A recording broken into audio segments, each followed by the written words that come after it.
उम्मीद करते हैं आप सब खैरियत से होंगे। आज हम लोग ग्रामर की जो सीरीज हमारी चल रही थी उसमें आगे बढ़ेंगे और देखेंगे आज हम अपना तीसरा टॉपिक जो कि है आर्टिकल्स एंड नाउन। पीछे की क्लासेस में भी आपको याद होंगे, अगर नहीं याद है तो आप चैनल पर विजिट करके देख सकते हैं। पहले वीडियो में हम लोग ने देखा था कि अल्फाबेट्स क्या होते हैं और उसमें हमने टाइप्स देखे थे लेटर्स की, यानी कि वोवेल एंड कॉन्सोनेंट। दूसरी वीडियो में हम लोगों ने देखा था कि लेटर्स से कैसे वर्ड्स बनते हैं। इसके अलावा हमने साइट वर्ड्स भी पढ़ा था और कैसे बेसिक सेंटेंसेस हम बना सकते हैं, ये सारी चीजें हमने देखी। आज आर्टिकल्स और नाउन के बारे में पढ़ने की कोशिश करते हैं। नाउन क्या होता है? Noun is a naming word. कोई भी चीज जो हमें किसी इंसान के बारे में बताए, किसी पर्सन के बारे में, किसी जगह के बारे में, जानवर के बारे में, या कोई चीज के बारे में, या फिर किसी विचार के बारे में, वो सारी चीजें नाउन कहलाती हैं। एग्जाम्पल के तौर पे मेरा नाम एक नाउन है, आपका नाम एक नाउन है, आप जिस मोहल्ले में रहते हैं वो क्या है? एक नाउन है। आप किसी चीज पे बैठ रहे हैं, उस चीज का नाम नाउन है। आप कोई एक बिल्डिंग देख रहे हैं जैसे कि ताजमहल, तो ताजमहल ये क्या है? नाउन है। तो नाउन कह सकते हैं कोई पर्सन, प्लेस, एनिमल, थिंग या आइडिया। एग्जाम्पल के तौर पर मान लीजिए कि Rahul is a boy, he lives in Delhi.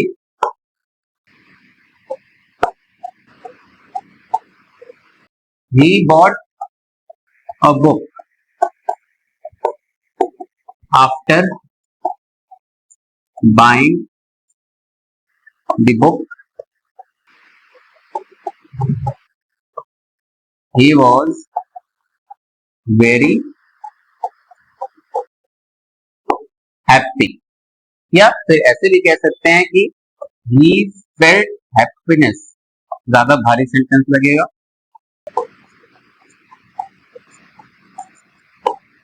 अब इसमें आप देखिए कि Rahul is a boy, Rahul एक लड़का है, तो राहुल यहाँ पे नाम है, यानी कि ये क्या हो गया? आपका नाउन हो गया पहला। इसके बाद लिखा हुआ he lives in Delhi, वो दिल्ली में रहता है, तो दिल्ली ये एक जगह का नाम है, दिल्ली, ये क्या हो गया? नाउन हो गया।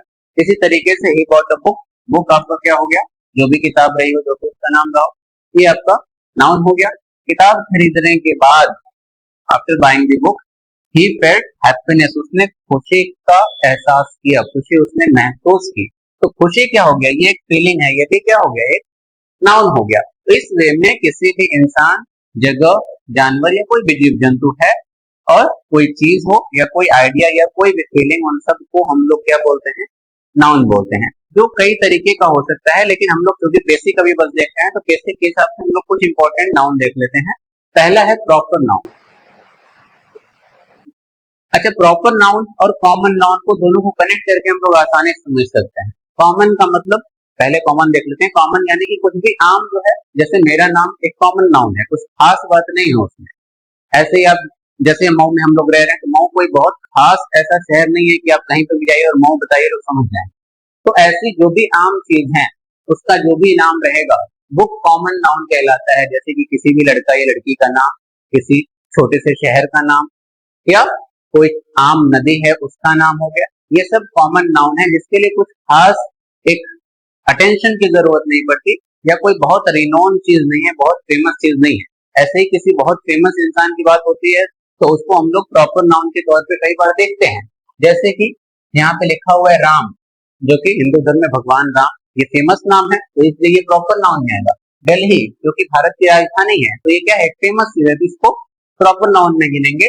ऐसे ही गंगा, ये एक फेमस ऐसी नदी है जो इसको पूरी दुनिया जानती है, तो गंगा भी क्या हो गया? प्रॉपर नाउन है। मऊ में आप रह रहे हैं, मान लीजिए, तो मऊ में तमसा है या टोस नदी है, तो तमसा को कितने लोग जानते हैं? उतने लोग नहीं जानते, इसलिए वो किसमें आ गई? कॉमन नाउन में आ गई। दो चीजें ये हो गई। तीसरा क्या है? Collective noun. कलेक्टिव का मतलब क्या हो गया? कोई भी चीज इकट्ठा हो रही है, तो कलेक्टिव नाउन में कहीं पे भी कोई कलेक्शन दिखाई दे वो नाउन आता है। जैसे कि क्लासरूम, जब क्लास की बात होगी तो कल्पना कीजिए कि बहुत सारे बच्चे बैठे होंगे, तो क्लासरूम क्या हो गया? एक कलेक्टिव नाउन हो गया। आप क्रिकेट की टीम की बात कर रहे हैं, तो क्रिकेट टीम की जब भी आप बात करेंगे तो 11 लोग आपके मन में आएंगे, तो 11 लोग को इकट्ठे आप संबोधित कर रहे हैं, तो टीम भी एक क्या हो गई? कलेक्टिव नाउन हो गई।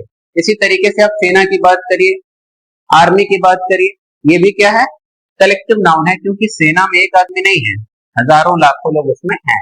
इसी तरीके से बंच है, गुच्छा है, इसी तरीके से आप जैसे फिश कहते हैं, फिश का मतलब वो एक ग्रुपिंग हो सकती है, आप फिशेस कह रहे हैं तो भी एक वो ग्रुपिंग हो सकती है जिसे कलेक्टिव नाउन के तौर पर इस्तेमाल किया जाएगा। और लास्ट इसमें आपको जो है आज के लिए वो है एब्स्ट्रैक्ट नाउन। एब्स्ट्रैक्ट का मतलब क्या होता है, वो चीजें जो भौतिक रूप से मौजूद ना हो, कोई ऐसी चीज जो जिसको आप देख नहीं पा रहे हैं, जिसको आप छू नहीं पा रहे हैं, जिसको आप सूंघ नहीं पा रहे हैं, जिसको आप टेस्ट नहीं कर पा रहे, जिसका स्वाद नहीं ले पा रहे, ऐसी चीजों को बोलते हैं एब्स्ट्रैक्ट। तो एब्स्ट्रैक्ट नाउन कौन सी चीज हो गई, जैसे हमने ऊपर यहाँ पे लिखा था हैप्पीनेस, खुशी का एहसास करना। तो हैप्पीनेस को क्या आप छू सकते हैं? नहीं छू सकते। टेस्ट कर सकते हैं, सुन सकते हैं, सूंघ सकते हैं, नहीं कर सकते।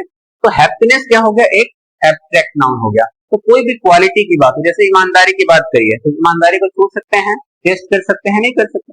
तो ईमानदारी हो गई, हैप्पीनेस हो गई, या कोई भी फीलिंग हो, कोई भी विचार मन में, कोई भी ख्याल मन में, वो सारी चीजें आपकी एब्स्ट्रैक्ट नाउन में आते हैं। तो उम्मीद करते इतनी चीजें क्लियर होंगी। उसके बाद आते हैं आर्टिकल पे। तो आर्टिकल क्या होता है, articles are small words placed before noun. किसी भी नाउन से पहले एक छोटा सा वर्ड लिखा जाता है जिसको हम लोग आर्टिकल बोलते हैं, और वो छोटा सा वर्ड क्या है, ए, एन और द। लगाने की जरूरत ही क्या है इसकी, तो जरूरत यह है कि ये हमें बताता है कि जिस नाउन के बारे में बात हो रही है वो कैसा नाउन है। एग्जाम्पल के तौर पे ए की पहले अगर हम बात करें कि ए का इस्तेमाल क्यों हो रहा है, तो ए उस वर्ड के पहले इस्तेमाल होता है जो कॉन्सोनेंट से शुरू होता है। एग्जाम्पल के तौर पे कैट, बैट, गुड, ये तीन वर्ड है, तीनों किससे शुरू हो रहा है, कॉन्सोनेंट से शुरू हो रहा है। तो इसके पहले हम जो वर्ड इस्तेमाल करते हैं वो इस्तेमाल करते हैं ए कैट, ए बैट या ए गोट, यानी कि एक बिल्ली, एक बैट और एक बकरी। ये दर्शाता है कि कोई भी जो चीज है वो तो या तो एक है या कुछ खास नहीं है, बिल्कुल आम है। ऐसे ही मान लीजिए कि अगर वॉवेल है तो वॉवेल से पहले हम लोग एन इस्तेमाल करते हैं। जैसे कि बात हो आउल की, अगर आपको बोलना है एक उल्लू तो उसके पहले हम लोग एन लगाएंगे, ए नहीं लगाएंगे। क्यों? क्योंकि यहाँ पे आउल की बात हो रही है। ऐसे ही हम बोले एग, अंडा, आपको बोलना है एक अंडा तो आप क्या लगाएंगे, एन एग। ऐसे ही मान लीजिए आपको बोलना है एक ईमानदार आदमी, तो ऑनेस्ट मैन, तो आप क्या लगाएंगे, एन लगाएंगे। मे भी इसमें आप कंफ्यूज हो क्योंकि एच जो कि कॉन्सोनेंट है, वॉवेल नहीं है, फिर भी हमने एन लगाया। तो एन इसीलिए लगाया क्योंकि हम इसको हॉनेस्ट नहीं पढ़ते, इसको हम लोग क्या पढ़ते हैं, ऑनेस्ट पढ़ते हैं। तो ऑनेस्ट पढ़ते हुए वॉवेल जैसा एहसास हो रहा है, वॉवेल जैसा साउंड हम अपने मन में लेके आ रहे हैं, इसलिए ऑनेस्ट से पहले भी एन लगेगा। तो दो चीजें क्लियर हुई, ए और एन, यानी कि कोई भी चीज जो हमें एक बतानी है उसके पहले ए या एन लगाएंगे वॉवेल या कॉन्सोनेंट के हिसाब से, या कोई भी चीज जो खास नहीं है उसके पहले भी हम लोग ए लगाएंगे। तो बचा क्या, द, यानी कि कोई भी ऐसी चीज जो बहुत खास है, बहुत पर्टिकुलर है, उसके पहले हम लोग लगाते हैं द। एग्जाम्पल के तौर पे गंगा, अभी हमने प्रॉपर नाउन की बात की, तो जैसे आपने लिखा गंगा तो आप क्या लिख सकते हैं, द गंगा, क्योंकि एक खास चीज है। आपने बात की ताजमहल की, तो ताजमहल एक खास बिल्डिंग है, ऐसी और कोई बिल्डिंग नहीं है, तो आप क्या लिखते हैं, द ताजमहल। इसीलिए जब कोई बहुत महान इंसान आता है किसी इंटरव्यू में तो बहुत सारे एंकर्स को या इंटरव्यूअर को आपने कहते सुना होगा द, जैसे रजनीकांत की बात आती है तो कई सारे इंटरव्यू में आपने सुना होगा द रजनीकांत, जबकि वो सही तरीका नहीं है ग्रामर के हिसाब से, लेकिन चूंकि वो इतने महान बन चुके, इतने खास हो चुके कि इंसान बातचीत की भाषा में द इस्तेमाल कर देता है। इसीलिए कहा जाता है कि इंसान की जो जिंदगी का सफर है वो कॉमन नाउन से प्रॉपर नाउन की तरफ बढ़ता है। बहरहाल तो उम्मीद करते हैं ये चीजें, देखिए एग्जाम्पल यहाँ पे लिखा हुआ है, ए का लिखा हुआ है a boy, a dog, a book, a pen, यानी कि एक लड़का, एक कुत्ता, एक किताब और एक कलम। वैसे ही एन का इस्तेमाल है, एन एप्पल, एक सेब, एन एग, एक अंडा, एन अम्ब्रेला, एक छाता, एन ऑरेंज, एक संतरा, एन ऑनेस्ट मैन, एक ईमानदार आदमी। इसी तरीके से यूज ऑफ द है, किसी भी स्पेशल या पर्टिकुलर नाउन के पहले बता चुके हैं, जैसे कि the Taj Mahal, the Ganga, the Ramayana, जो कि हिंदू धर्म की किताब है, ऐसे आप बोल सकते हैं द बाइबल, द कुरान, क्योंकि ये ऐसी चीजें हैं जो और नहीं है। आपको कंफ्यूजन नहीं होना है कि अच्छा कौन सी रामायण, एक ही रामायण है, कौन सी कुरान, ऐसा नहीं बोलना है, एक ही कुरान है। तो इसलिए द यहाँ पे इस्तेमाल होता है। ऐसे ही द सन, द मून, यानी कि सूरज और चांद। क्या आप कंफ्यूज होंगे, अरे कौन सा वाला सूरज, एक ही सूरज है। हाँ, अगर सूरज आप नाम के तौर पर इस्तेमाल करें तब डेफिनेटली नहीं होगा। By the way, Suraj is a Hindi word, यहाँ पे हम लोग इंग्लिश की बात कर रहे हैं। तो कंपैरिजन भी देखिए यहाँ पे दिया हुआ है, आई सॉ अ डॉग, मैंने एक कुत्ता देखा, यानी कि कोई भी कुत्ता हो सकता है। लेकिन यहाँ पे देखिए एक और लाइन लिखी है, I saw the dog that bytes you. I saw the dog, इन्होंने नहीं बोला कि आई सॉ अ डॉग, उन्होंने बोला कि आई सॉ द डॉग, यानी कि किसी खास कुत्ते की बात हो रही है। ऊपर वाले में खास कुत्ते की बात नहीं, उसने बस ये बोला कि मैंने कुत्ता देखा। नीचे वाले में खास इसलिए बात हो रही है क्योंकि किसी कुत्ते ने उसको काट लिया था, तो एक ही कुत्ते ने काटा होगा और उसी कुत्ते को उसने देखा, इसलिए यहाँ पे द का इस्तेमाल किया गया है। यानी कि वह कुत्ता क्या हो गया, विशेष हो गया या स्पेशल हो गया। उम्मीद करते हैं इतनी चीजें क्लियर होंगी। प्रैक्टिस की चीजें देख लेते हैं, प्रैक्टिस कर लीजिएगा और दोबारा ये बातें भूलेंगी नहीं। करना क्या है, यहाँ पे 4 सेंटेंस दिया हुआ है, इसमें से आपको नाउन पहचानना है। द बॉय इज प्लेइंग, लड़का खेल रहा है, इसमें नाउन क्या है। India is a big country, Bharat एक बड़ा देश है, इसमें 2 नाउन है, इसमें एक ही नाउन है, पहचानिएगा। Honesty is the best policy, honesty एक सबसे बेहतरीन नीति है। और the dog is barking loudly, कुत्ता बहुत तेजी से भौंक रहा है। इसमें आपको नाउन की पहचान करनी है। दूसरी एक्सरसाइज, 5 सेंटेंस यहाँ पे दिया हुआ है, इसमें आर्टिकल फिल करना है, जैसे कि she is dash Apple, she is eating dash Apple, वो एप्पल खा रही है, तो इसमें ए आएगा कि एन आएगा। तो एग्जाम्पल हम यहाँ पे लिख दे रहे हैं, वो क्या आएगा आपका, एन आएगा, she is eating an apple. इसी तरीके से ही इज रीडिंग, ए आएगा कि एन आएगा।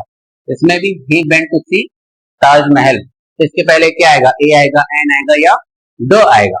इसी तरीके से I saw owl on the tree, मैंने उल्लू देखा पेड़ पर, तो ए आएगा कि एन आएगा कि द आएगा। इसी तरीके से लास्ट वाला भी है। ये कमेंट सेक्शन में भी आप जवाब इसका लिख सकते हैं, नहीं तो कॉपी पे तो आपको लिखना ही है। तीसरी प्रैक्टिस या एक्सरसाइज क्या है, ट्रांसलेशन की प्रैक्टिस है। यह एक किताब है, एक बना के बता देते हैं, दिस इज अ बुक, यह एक किताब है, यह इज फॉर है एक और किताब, दिस इज अ बुक। इसी तरीके से वह एक सेब है, सूरज चमक रहा है, यह गंगा है, नदी की बात है। इसका ट्रांसलेशन आप करिएगा, कमेंट सेक्शन में लिख सकते हैं या कॉपी पे लिखिएगा। इसके अलावा होमवर्क में क्या लिखा है, राइट 10 नाउन, 10 नाउन आपको लिखने हैं। टू फ्रॉम ईच टाइप का मतलब क्या हुआ, जो 4 तरीके के नाउन आपने देखे, सब में से 2-2 आपको लिखना रहेगा। इसके अलावा मेक 5 सेंटेंसेस यूजिंग ए या अ, ए का इस्तेमाल करते हुए आप 5 सेंटेंस लिखेंगे, वर्ड नहीं लिखना है, सेंटेंस लिखना है। तीसरा है make 5 sentences using an, an का इस्तेमाल करते हुए 5 सेंटेंस लिखेगा। और चौथा है make 5 sentences using the. Example के तौर पे जैसे यहाँ पे 5 बनाना, एक हम बता देते हैं,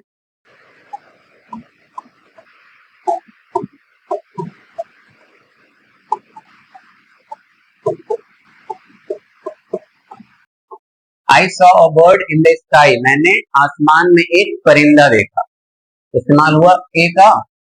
दूसरा सेंटेंस है एन का इस्तेमाल करना है,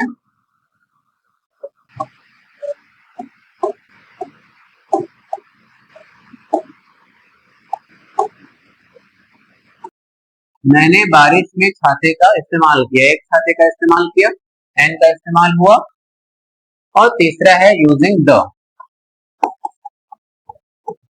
आई विजिटेड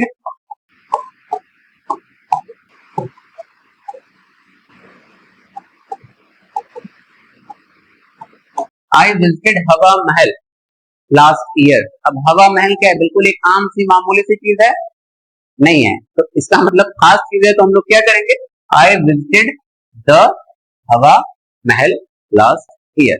इसका मतलब ये खास चीज है, तो द का इस्तेमाल हुआ, हमने ए या एन का इस्तेमाल नहीं किया, क्योंकि इस हवा महल जैसा कोई और हवा महल दुनिया में नहीं है, यही फेमस है, यही एक हेरिटेज है। तो इस तरीके से आप सबका सेंटेंस बनाएंगे, बना के कमेंट सेक्शन में भेज भी सकते हैं, या फिर आप अपनी कॉपी पे लिखिएगा।